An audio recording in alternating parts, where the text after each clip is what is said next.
Assalamualaikum warahmatullahi wabarakatuh. Perkenalkan, saya Suciati SPD, calon guru penggerak dari SMP Negeri 1 Bintan, Kepulauan Riau, Angkatan 7. Izinkan saya menyampaikan karya saya dalam demonstrasi kontekstual tentang filosofi pendidikan Ki Hajar Dewantara. Menurut Ki Hajar Dewantara, pendidikan dan pengajaran tidak dapat dipisahkan. Artinya, pengajaran merupakan proses pendidikan dalam memberi ilmu atau berfaedah untuk kecakapan hidup anak secara lahir dan batin. Sedangkan pendidikan memberi tuntunan terhadap segala kekuatan kodrat yang dimiliki anak agar ia mampu mencapai keselamatan dan kebahagiaan yang setinggi-tingginya, baik sebagai seorang manusia maupun sebagai anggota masyarakat. Ki Hajar Dewantara memberikan pemikiran tentang dasar-dasar pendidikan.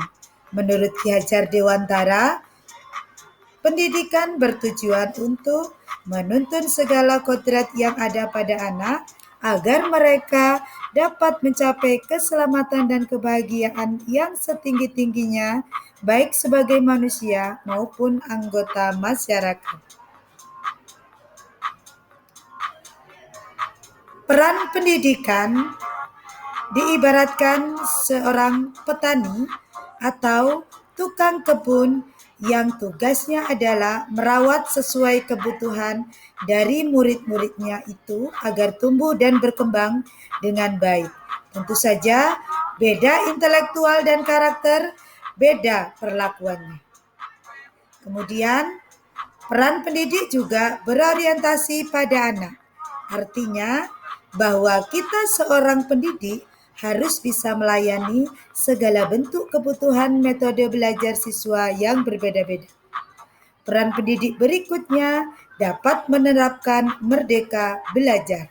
Artinya, kita harus bisa memberikan kebebasan kepada anak untuk mengembangkan ide, berpikir kreatif, mengembangkan bakat atau minat siswa. Tapi, kebebasan itu bukan berarti kebebasan mutlak. Perlu tuntunan dan arahan dari guru supaya anak tidak kehilangan arah dan membahayakan dirinya. Ki Hajar Dewantara menjelaskan bahwa dasar pendidikan anak berhubungan dengan kodrat alam dan kodrat zaman. Yang artinya, kodrat alam berkaitan dengan sifat dan bentuk lingkungan di mana anak berada. Artinya, bahwa setiap anak sudah membawa sifat atau karakternya masing-masing. Jadi, sebagai guru, kita tidak bisa menghapus sifat dasar murid. Akan tetapi, yang bisa dilakukan adalah memberikan pendampingan dan bimbingan pada murid agar menampakkan sifat-sifat baiknya, sehingga menutupi sifat-sifat jeleknya. Sedangkan kodrat zaman bisa diartikan bahwa kita sebagai guru harus membekali keterampilan kepada siswa sesuai zamannya agar mereka bisa hidup, berkarya, dan menyesuaikan diri. Dalam konteks pembelajaran sekarang, kita harus bekali siswa kita dengan kecakapan abad 21. Nah, Ki Hajar Dewantara memasukkan budi pekerti menjadi bagian yang tak terpisahkan dari pendidikan dan pengajaran yang dilakukan sebagai pendidik atau guru. Guru juga harus senantiasa memberi teladan yang baik bagi siswa-siswanya dalam mengembangkan budi pekerti. Sebagaimana seperti tertuang dalam trilogi pendidikan yang dibuat oleh Ki Hajar Dewantara dengan berbunyi ing ngarsa sung tulodo ing madya mangun karso tutpuri handayani, yang artinya di depan menjadi teladan, di tengah memberi semangat, di belakang memberi dorongan.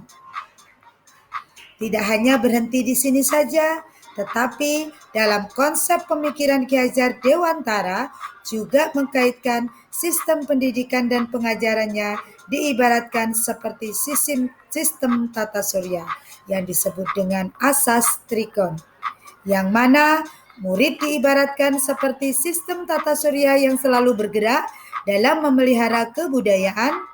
Anak-anak kita harus bergerak sesuai kodrat zamannya dan tetap bersumbu pada nilai-nilai kemanusiaan.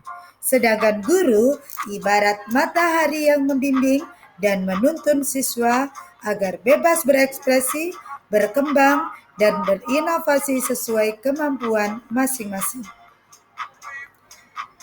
Lantas, bagaimana implementasi pemikiran filosofi Ki Hajar Dewantara di sekolah saya?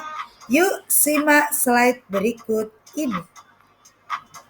Yang pertama, dilaksanakannya program pembiasaan 30 menit pagi sebelum pembelajaran secara terprogram, yaitu Senin upacara, Selasa dan Kamis literasi buku dan digital, Rabu pemberian motivasi guru dan murid, Jumat kegiatan rohis dan keagamaan lainnya, Sabtu senam sehat dan PHBS bersama tim UKS.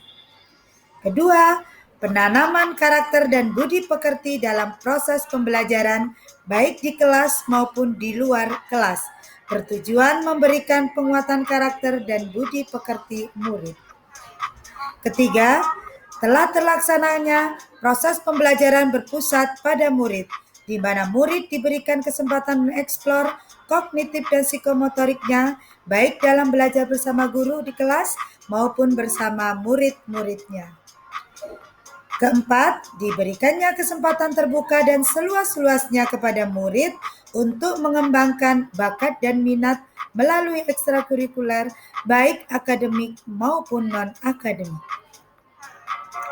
Kelima, pelaksanaan program layanan BK yang terstruktur dan sesuai dengan kebutuhan murid. Memberikan pendampingan secara langsung melalui konseling individu bagi murid yang membutuhkan penanganan khusus, kemudian kunjungan rumah untuk menjalin silaturahmi dan observasi lingkungan belajar murid di rumah masing-masing. Demikian penyajian hasil karya demonstrasi kontekstual tentang pemikiran filosofi Ki Hajar Dewantara dan implementasinya di sekolah saya. Sekian dan terima kasih atas perhatiannya. Saya akhiri dengan ucapan wassalamualaikum warahmatullahi wabarakatuh.